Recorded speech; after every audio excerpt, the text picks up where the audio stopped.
Thank you, Chris, and thank you, members of the media, for once again helping to share our message out there. As typical, we will start with some numbers. As of this morning, Northern Light Health was caring for 54 patients within our inpatients who are positive for COVID-19.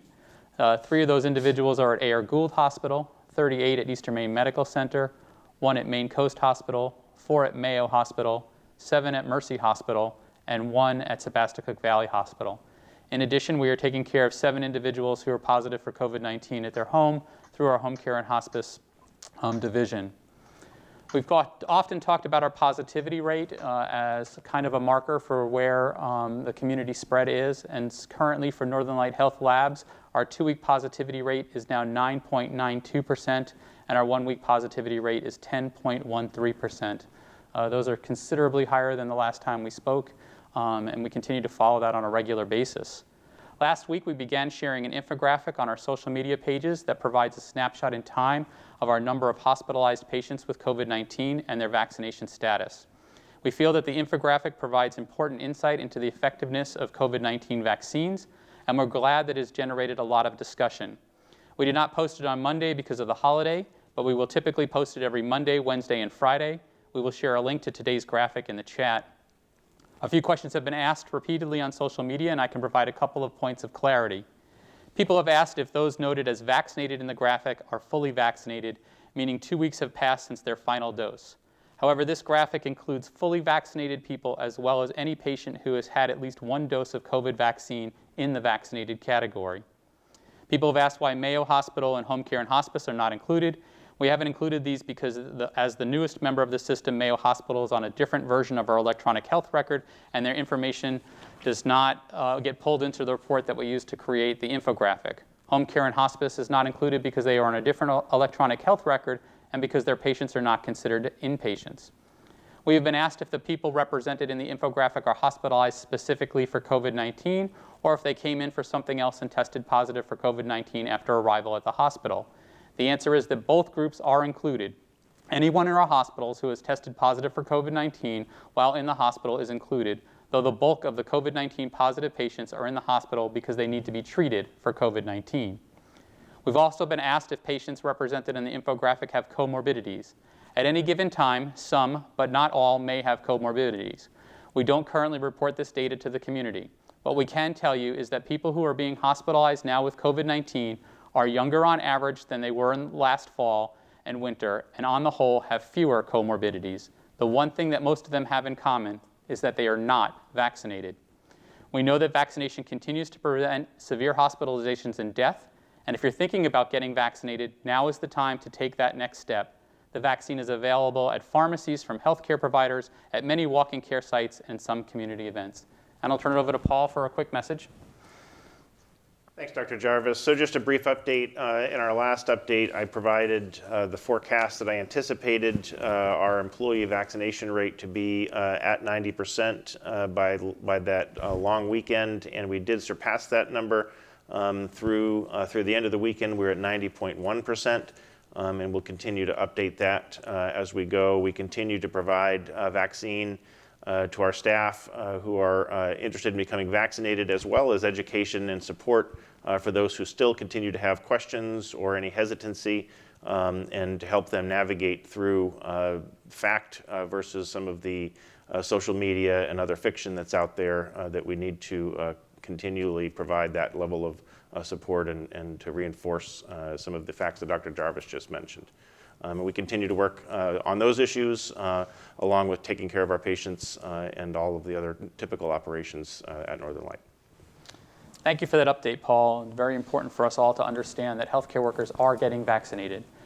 Due to increasing demand for COVID-19 testing, most Northern Light Health testing sites offering state testing, testing for community members with COVID-19 symptoms, and some pre-procedural testing will transition back to centralized swab-and-go locations. Because testing sites around the state will transition on different days, member organizations will be sharing information locally, and we encourage people to visit the Northern Light Health website at northernlighthealth.org/testing for up-to-date local testing site locations. Online scheduling for the new testing sites will go live on September 9th. For those without internet access, scheduling and registration can be completed by calling 844-489-1010 1822 from 9 a.m. to 5:30 p.m. Monday through Friday. Please note that long-distance charges may apply. All sites will offer self-swab testing, and accompanying adults should be prepared to swab children under the age of 12 with guidance. As far as vaccine boosters go, we continue to wait for the direction from the FDA on third booster doses for the general public. It appears that approval for the third doses of the Pfizer vaccine will come first, followed by Moderna. We will monitor development closely and be ready to vaccinate our communities at the appropriate time. Even though vaccines against COVID-19 remain highly effective after 8 months, booster doses are being considered because, as with other vaccines, the COVID-19 vaccine's protection against diseases will decrease over time due to waning immunity. In the case of COVID-19, the strength of the Delta variant may also have an impact. It is important to note that certain individuals who have weakened immune systems are currently eligible for a third dose as part of their original series. If you feel that you fall into this category, please reach out to your provider. Specific criteria must be met, but if you qualify, you can get your third dose right away. Before we get to questions, I'd like to remind everyone that while COVID-19 continues to be a significant concern, it's important to remember that preventative care and treatment and maintenance of other health issues continues. One of the most important things you can do to stay healthy is to not delay care. Our hospitals are safe, and our care teams are here for you when you need us. If you have put off preventative care, now is a great time to schedule an appointment. If you are not feeling well, call your doctor. The steps that you take now will benefit you long after the pandemic is over. And with that, I'll turn it over to Chris to start questions.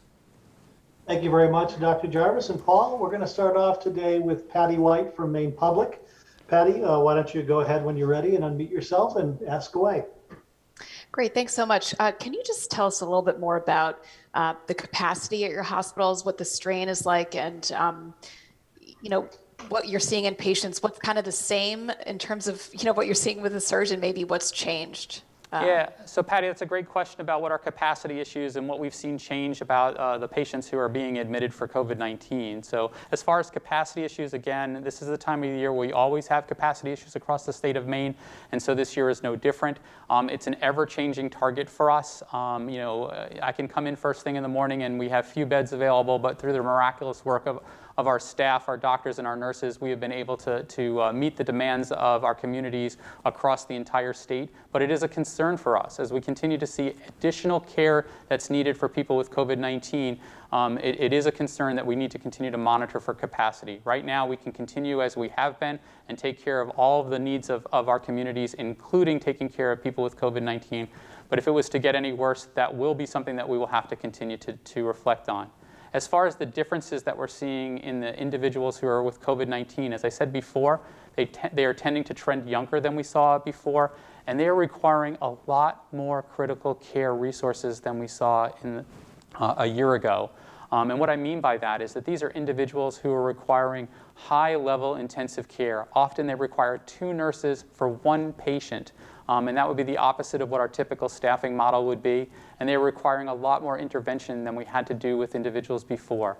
So once again, the single best way that you can avoid having to be in our hospitals for COVID-19 and to help assist us in our capacity issues is to get vaccinated. So therefore, you will not need to take a bed away from somebody else who needs one. So thank you for that great question, Patty. Thanks very much. And Paul, can you give us an update on how many employees have decided to leave their positions over the vaccine? Sure. So we've got about 35 people who've already left us over the course of the past few weeks, starting first with the state requirement for flu shots, and then shortly after that for the decision to mandate COVID vaccine. We have about 100 or so who have indicated that they intend to leave, but some of those have changed their minds, so we know that's a fluid number. So the largest group of our unvaccinated are the folks who haven't identified what they're going to do, and I think that indicates that there is some very personal decision-making going on with that unvaccinated population, which is opportunity for us to provide that fact support for them and give them answers to questions that some of them continue to have. We still hear some very general questions that would be consistent with the types of things that Dr. Jarvis mentions here on a weekly basis. And so some of it is just a matter of getting the right information to people through the myriad ways that we communicate with our staff. But we continue that effort and are optimistic that most who are unvaccinated will ultimately decide to become vaccinated. Thank you very much for those questions, Patty. We're going to move on to New Center Maine right now. And I believe it's Hannah Deneen.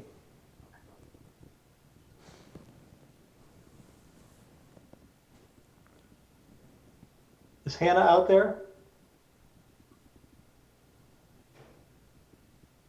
I see New Center Maine in the chat window. If that's not Hannah, could you unmute yourself and let me know if you're asking questions?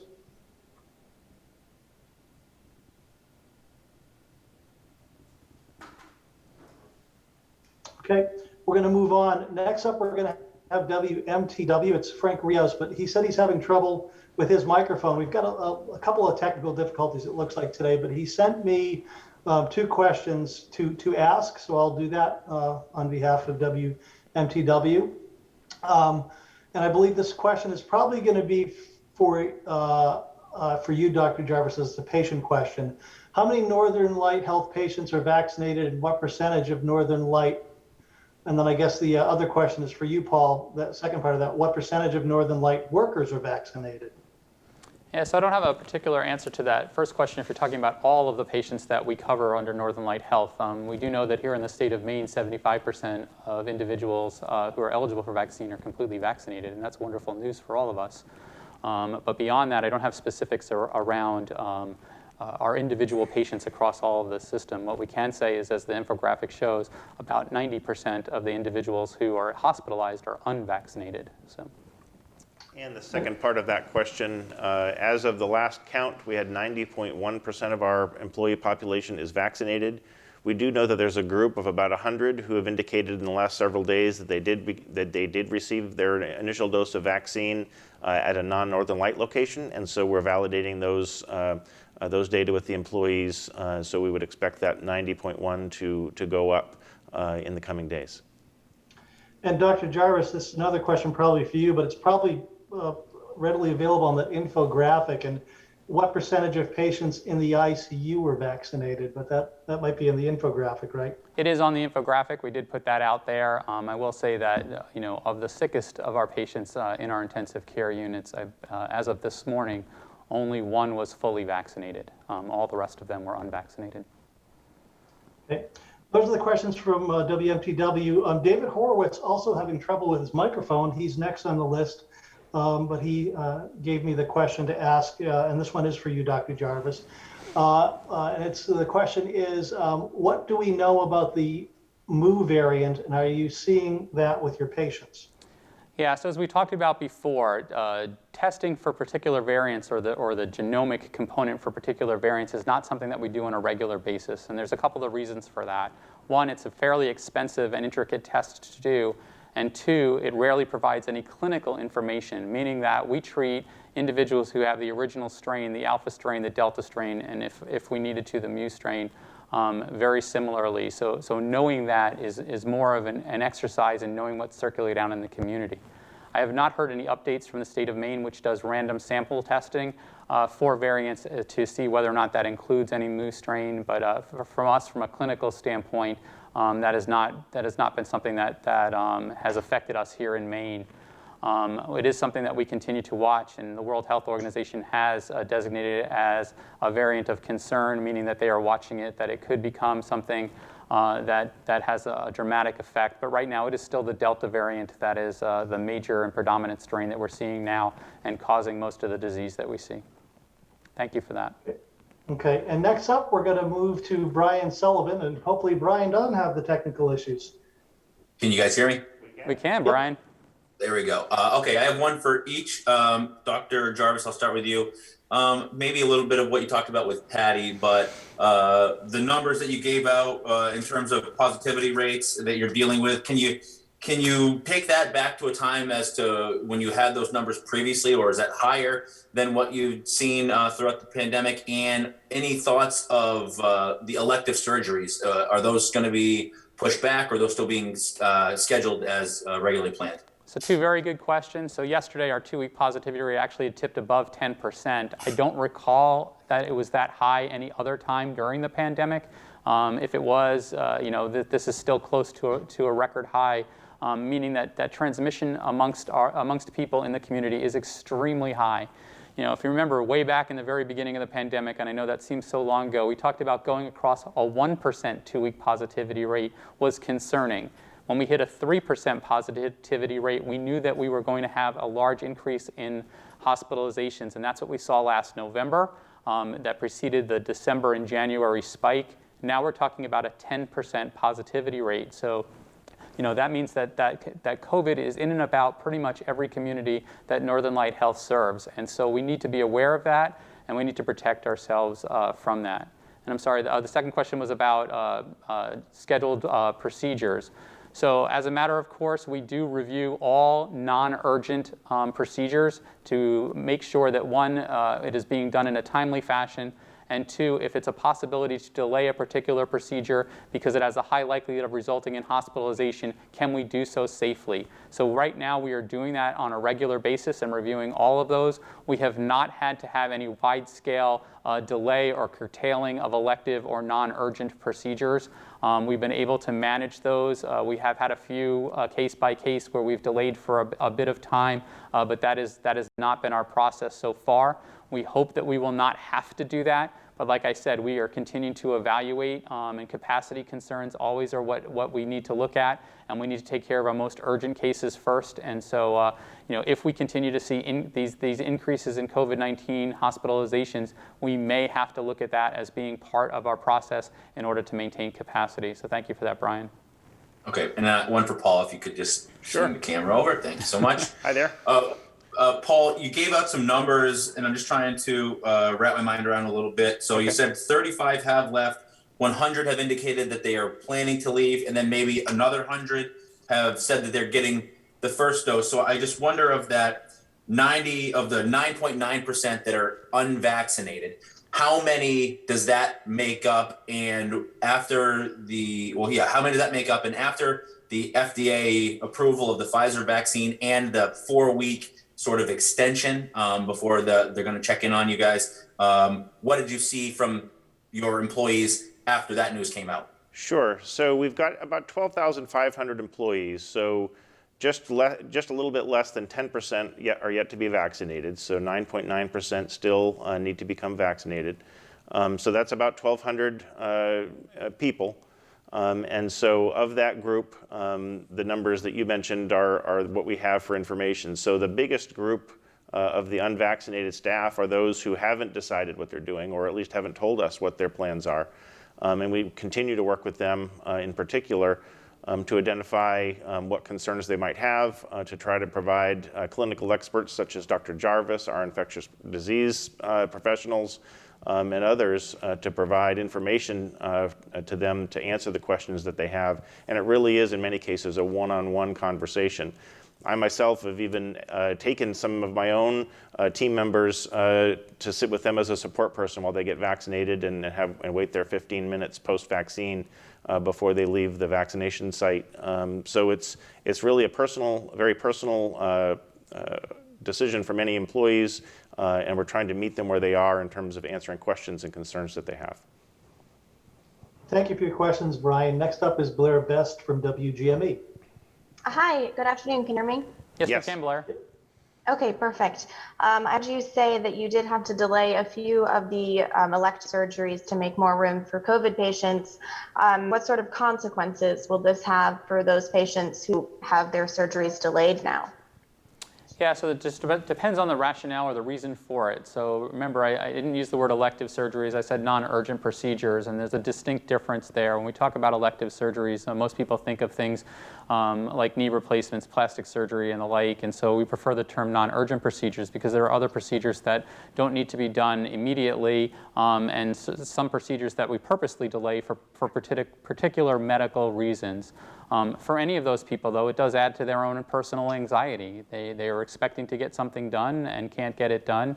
And we know that there are hospitals around the country that have had to delay a large portion of their non-urgent procedures due to high volumes of COVID-19.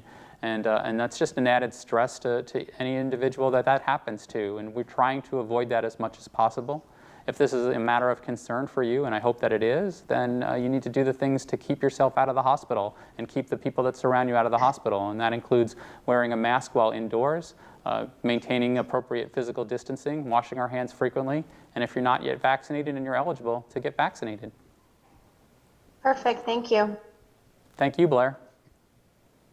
Okay, so next up, we're going to move on to the Portland Press Herald, and that's Joe Lawler.